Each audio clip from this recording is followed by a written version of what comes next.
ध्यान रखना भैया, पके पके चने घड़ा उठाए, कौतिक प्रभु ने आई दिखाई। उस अभाव को जब खोला तो कुछ घड़ा कच्चे रह गए। देखा तो बिल्ली के बालक जीवित बैठे। ये नजारा जब प्रहलाद ने देखा,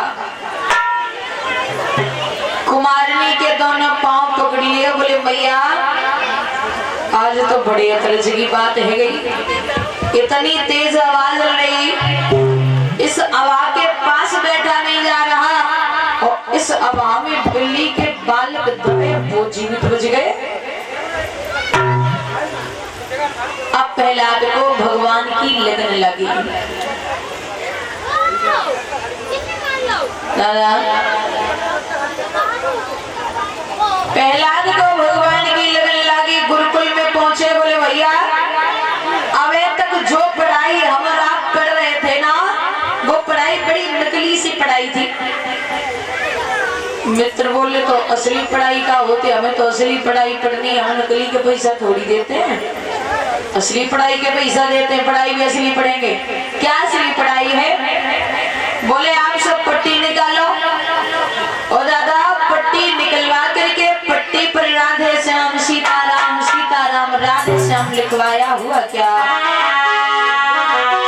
ये पट्टी हाथ जोड़ा रखना संभाल के, पट्टी पे राधे श्याम लिख दो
श्याम सीताराम पट्टी पर लिखवा रहे थे, तब तक गुरु शुक्राचार्य आ गए। बोले क्या हो रहा है? सब बच्चों ने पट्टी रख दी। बोले गुरुजी देखो ना कितना सुंदर नाम है। और जब राम का नाम देखा, गुरुजी बोले अब तुम सब नहीं बचोगे। क्यों? अरे ये महाराज हिरण्यकश्यप के बड़े कर्रे दुश्मन हैं, उनको यदि पता चल गया जिंदा नहीं छोड़ेंगे। प्रहलाद बोले तो जामे गलत गाए, राम के नाम में कोई बुराई है? कितना सुंदर नाम है। गुरुजी कह रहे प्रहलाद तुम तो बच जाओगे। क्यों? क्योंकि तुम राजा के लड़का हो, ये बेचारे बालक मारे जाएंगे।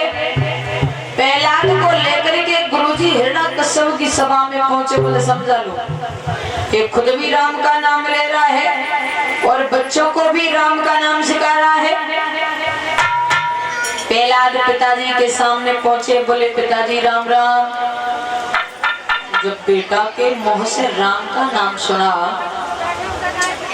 तो तो हिरण्यकश्यप गुरु जी की तरफ देख रहा है, बोले जय सिखाओ, इसलिए गुरुकुल में भेजा था। प्रहलाद को समझा रहा है, हिरण्यकश्यप राम का नाम छोड़ दो। बोले मरना पसंद है, राम का नाम नहीं छोड़ सकते। बहुत कोशिश करी, कयादू के पास ले गए। कयादू से कह रहे हैं तो पहले तो जाको समझाओ, बालक है, पहले तो जाको समझाओ। और ये समझने से न समझे तो कटोरी में जहर घोल के पिला दो, हमें ऐसी औलाद की जरूरत नहीं। अब माँ तो माँ होती है, कहती है महाराज क्या कर रहे हो, बच्चा कोई गलती करे तो समझाते हैं मारते हैं। प्रहलाद को मैया समझा रही है। प्रहलाद बोले हे माँ आप चिंता न करो। हिरण्यकश्यप बोला पति या पुत्र दोनों में से एक ही मिलेगा, क्या चाहिए तुम्हें? दादा मजबूर हो गई वो माँ, कटोरी में जब जहर घोल के दिया तो ध्यान रखना दादा।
ध्यान रखना भैया।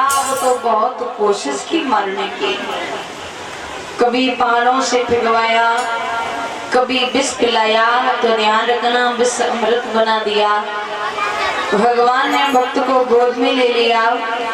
कहते हैं ना कजा को राके साइया मार सके ना कोई, वो बाल न बाका कर सके चैन जगवेरी होए। बड़ी कोशिश की, अंत में हिरण्याकश्यप ने अपनी बहन सहिका को पाती लेकर के बुला लिया।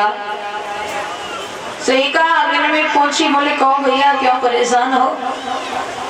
जवाब दिया तुम्हारा भतीजा दुश्मन का नाम ले रहा है और बहुत समझाया, मारने की भी बहुत कोशिश की लेकिन मरा भी नहीं।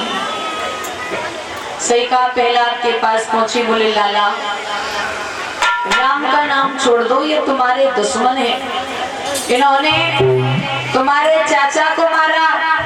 प्रहलाद कह रहे हैं बुआ मैं मानता हूँ कि भगवान ने चाचा को मारा तो वो दुश्मन हो गई, लेकिन तुम्हारे पति हमारे फूफा वो तुम्हारे भाई यानी हमारे पिताजी ने मार दिए, वो दुश्मन नहीं हुए। बात उस समय की है जब सहिका का विवाह नहीं हुआ था। सहिका मैया शीतला की पूजा करके आ रही थी, तो रास्ता में एक विप्रचित नाम का राक्षस मिला, सुंदरता को देखा मोहित हो गया, बोले आप हमारे साथ में शादी कर लो। सहिका बोली शादी कर लूंगी पर हमारी एक शर्त है। क्या? सुनो। अरे हम शादी को तैयार, वो शर्त एक अलग हमारी है।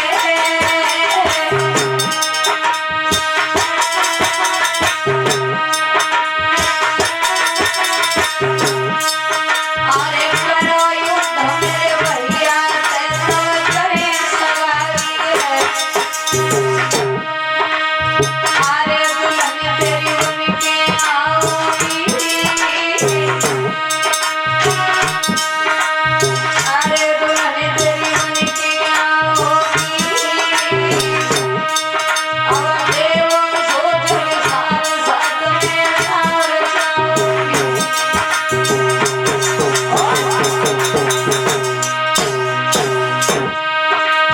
अरे हरि हर बोलो मेरे भैया,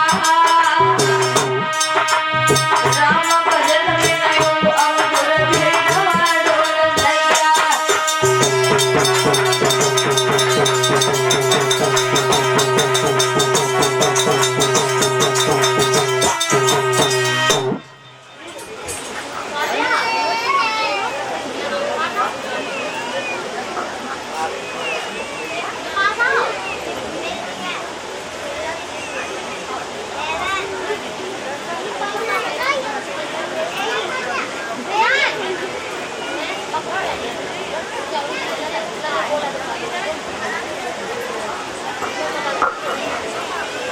बोल गोविंद भगवान।